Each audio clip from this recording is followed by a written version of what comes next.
रुक जाइए युवराज, ये आप क्या कर रहे हैं? सहायता। सहायता या पाप? पाप? कैसे पाप? क्या आप नहीं जानते? ये एक शूद्र है और तुम ओछी जाति के।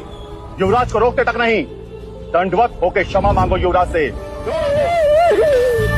ठहरो ठहरो, ये हमसे क्षमा क्यों मांगे? इसने आपको छूने का अपराध किया है। इसने मुझे नहीं, मैंने इसे छू। क्षमा युवराज, पहले इसने इस ब्राह्मण मार्ग में आने का अपराध किया है। कैसा अपराध?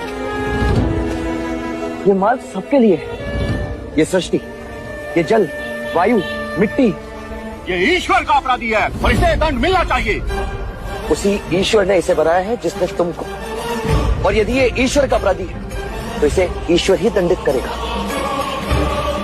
तुम होते कौन है इसे दंडित करने वाले? तुम केवल ब्राह्मण, अधिकारी नहीं, अधिकारी ईश्वर है।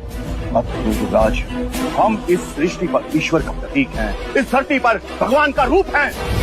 केवल हम वेदांती पूजा पाठ कर्म से पुण्य के अधिकारी हैं, पुण्य के। यदि ये सत्य है तो कर लेते हैं तुम में और इसमें तुलना। इस मनुष्य ने अपने खून पसीने से इस मिट्टी को सींचा है, फल फूल उगाए।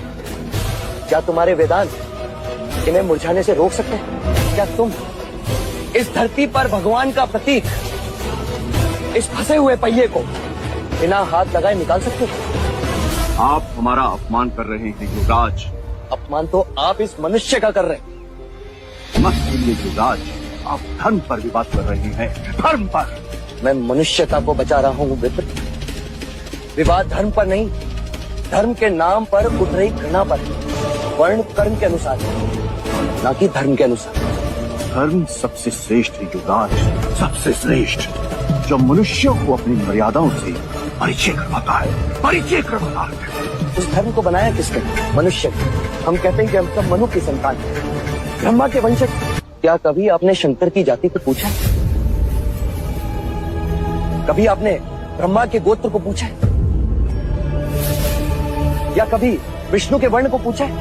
जब हम एक मनु की संतान हैं, तो ये भी उतना ही ब्राह्मण है जितना कि तुम, और यदि नहीं तो तुम भी उतने ही शूद्र हो जितना कि ये।